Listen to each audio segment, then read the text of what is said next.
Indian navy की तरफ से अभी पूरी तरीके से अपने तीसरी एयरक्राफ्ट कैरियर को बनाने के लिए जोर दिया जा रहा है। साथ ही नेवी की तरफ से अभी इसके लिए RFI को इशू करने की कोशिश की जा रही है। सफरान के बाद अभी एक और बहुत बड़ी इंजन मैन्युफैक्चरिंग कंपनी भारत के साथ जॉइंटली एक एरो इंजन को डेवलप करने का ऑफर दे रही है, जिसको आगे चल के हमारी एमका प्रोजेक्ट में इस्तेमाल किया जा सकता है। भारत के साथ बातचीत करते वक्त चाइना की तरफ से अभी पांगोंग लेक में अपने नए टाइप 928D क्लास की बोट को लाया जा रहा है और पाकिस्तान और चाइना दोनों की तरफ से अभी भारत की तरफ बहने वाली नदियों में मैसिव हाइड्रो पावर प्रोजेक्ट्स को बनाकर अभी पानी के बहाव को रोकने की कोशिश किया जा रहा है, जिसको जरूरत पड़ने पर वो लोग लिक्विड बॉम्ब के तौर पर भी इस्तेमाल कर सकते हैं। ऐसे ही कुछ और खबरों के बारे में हम आज की वीडियो में बात करने वाले हैं। नमस्कार दोस्तों, मेरा नाम है अंशुमन नायक और आप सभी का बहुत बहुत स्वागत है इंडियन डिफेंस न्यूज के डिफेंस टॉक सीरीज में, जहां पर हम रोज नए नए डिफेंस अपडेट्स के बारे में बात करते हैं। तो चलिए देर न करते हुए आज की वीडियो शुरू करते हैं। आज की पहली अपडेट इंडियन नेवी की तरफ से है। वैसे नेवी को लेकर आज काफी सारे अपडेट आने वाले हैं, तो हम एयरक्राफ्ट कैरियर से शुरू करते हैं। सबसे पहली खबर तो ये है कि 2-4 दिन पहले मैंने आप सभी को बताया था कि हमारी पहली indigenous aircraft carrier INS Vikrant की बेसिन ट्रायल कंप्लीट हो चुकी है और 2021 की शुरुआत से इसकी सी ट्रायल को शुरू किया जाएगा।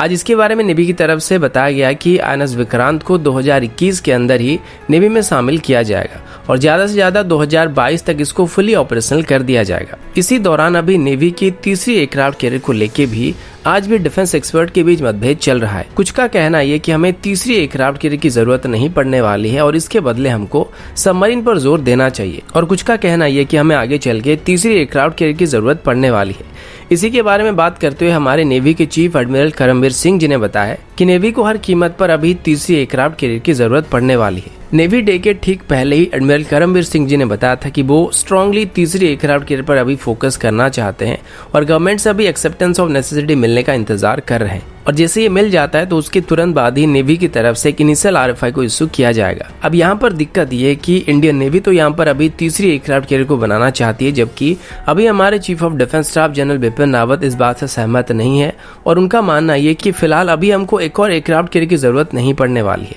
और ये काफी महंगे होते हैं, जिस वजह से अभी एयरक्राफ्ट कैरियर को छोड़कर हमको सबमरीन पर फोकस करना चाहिए। हमारे नेवी चीफ के मुताबिक 2027 तक इंडियन नेवी अपने फ्लीट में 175 एक्टिव वेसल को ऑपरेट करना चाहता है। और अभी की बात करें तो अभी हमारे अलग अलग सीपैड्स में 41 से ज्यादा वेसल को बनाया जा रहा है, जो कि आगे चल के इंडियन नेवी में शामिल होने वाले हैं। और पिछले 6 सालों के अंदर ही भारत ने 24 इंडियन मेड वॉरशिप्स को अपने नेवी में शामिल किया है। इसके साथ ही नेवी अभी अपने फोर्स में एंटी ड्रोन सिस्टम को भी इंडक्ट करना शुरू कर चुकी है और recently smart 2000 anti drone system को खरीदने का फैसला किया गया था, जिसको मेनली नेवी की तरफ से दुश्मन के ड्रोन्स को डिस्ट्रॉय करने के लिए इस्तेमाल किया जाएगा।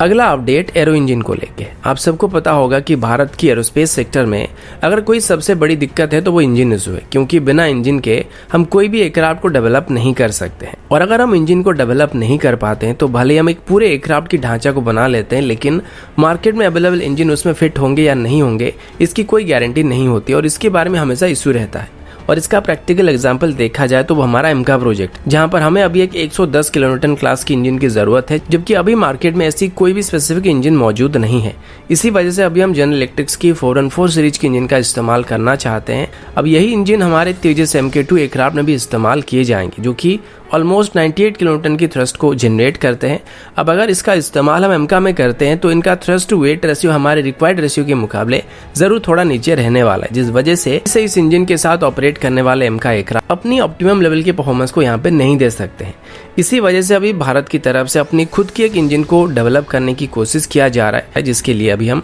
फॉरेन कंपनियों के साथ टाई अप करके इसको जॉइंटली डेवलप करने वाले हैं। सबसे पहले तो सफरान अभी भारत को M88 इंजन की टेक्नोलॉजी को ऑफर कर रहा है, जिसको बेस्ड करके हम एक नए इंजन को डेवलप कर सकते हैं। इसके अलावा अभी प्रैट एंड विटनी की तरफ से भी ये बताया जा रहा है कि वो अभी भारत के साथ मिलकर एक नए इंजन को डेवलप करने में इच्छुक है, और ये स्टेटमेंट अभी प्रैट एंड विटनी इंडिया के MD की तरफ से दिया गया था। उनके मुताबिक वो अभी भारत के साथ मिलकर एक 110 किलोन्यूटन क्लास की इंजन को बनाना चाहते हैं, जिसको आगे चल के भारत के एमका और तेजस MK2 में इस्तेमाल किया जा सकता है। इसके अलावा आगे चल के भारत के द्वारा इस्तेमाल किए जा रहे बाकी सभी एयरक्राफ्ट जिसमें प्रैट एंड विटनी के इंजन का इस्तेमाल किया जाता है, चाहे वो C-17 हो या फिर PC-7 ट्रेनर एयरक्राफ्ट हो, उन सभी की इंजन को ओवरऑल करने में या फिर मेंटेनेंस वगैरह करने में वो भारत को सपोर्ट करने वाले हैं।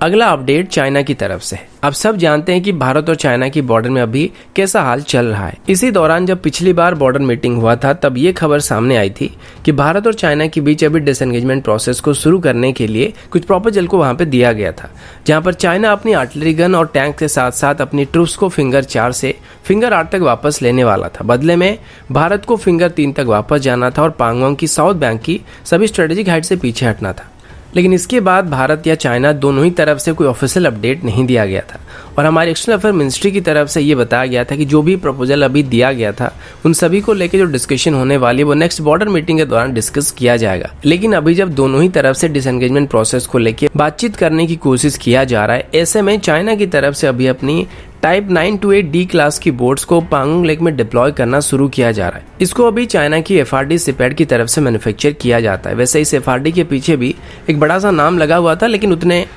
उतने डिटेल में जाने के लिए बर्तन वगैरह फेंकने पड़ सकते हैं, तो आप उतने में एडजस्ट कर लीजिए। तो चाइना की जो टाइप 928D क्लास के बोट है, ये एक तरीके के असॉल्ट बोट है जो कि एक बार में 10 के आसपास कमांडो को कैरी कर सकते हैं और इनको अभी चाइना की तरफ से Sicily line of actual control के करीब आने के लिए तैनात किया जा रहा है। आमतौर पर लाइन ऑफ एक्चुअल कंट्रोल की बात करें तो ये पांगोंग लेक के अंदर से होते हुए जाता है, जिस वजह से कई बार ऐसा हुआ है जहां पर इसी के अंदर ही भारत और चाइना दोनों के ट्रूप्स के बीच आमना सामना हुआ है। इससे पहले भी चाइना की तरफ से पांगोंग लेक में स्वीडिश ओरिजिन CB-90 बोट्स की चाइनीज कॉपी को डिप्लॉय किया गया था, जो कि साइज के हिसाब से इससे थोड़ा बड़ा है। लेकिन अभी चाइना एडिशनल बोट्स को भी यहाँ पर डिप्लॉय करने लगा है, जो कि अभी एक चिंता की बात है, क्योंकि अगर सच में चाइना डिसएंगेजमेंट प्रोसेस को शुरू करना चाहता है तो वो लाइन ऑफ एक्चुअल कंट्रोल में अभी एडिशनल इक्विपमेंट को क्यों ला रहा है।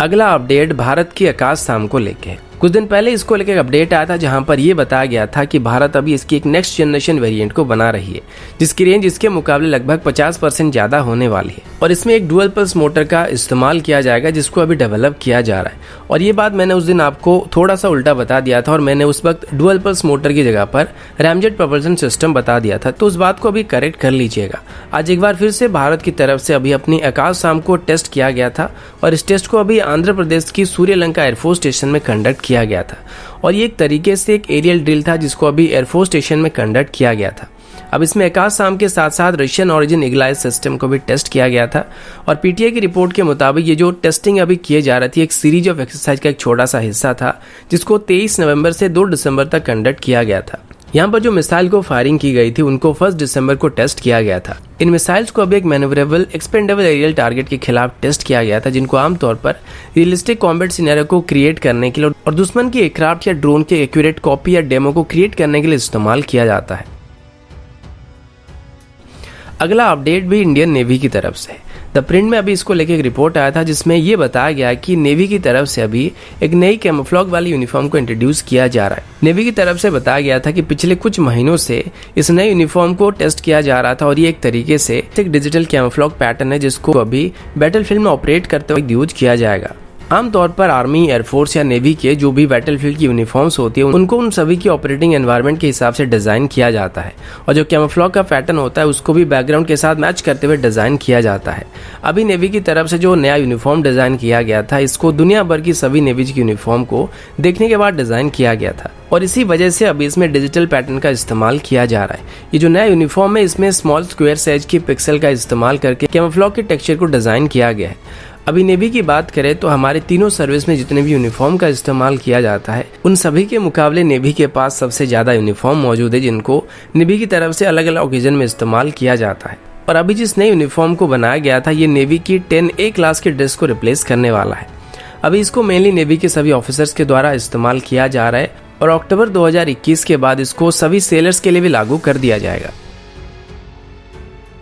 अगला अपडेट चाइना, पाकिस्तान और भारत की तरफ से है। पीटीआई की रिपोर्ट के मुताबिक पाकिस्तान ऑक्युपाइड कश्मीर की सरकार की तरफ से अभी एक चाइनीज कंपनी के साथ एक 700 मेगावाट की हाइड्रो इलेक्ट्रिक प्रोजेक्ट को बनाने के लिए एक एग्रीमेंट को साइन किया गया है और इसकी कीमत लगभग $1.35 बिलियन है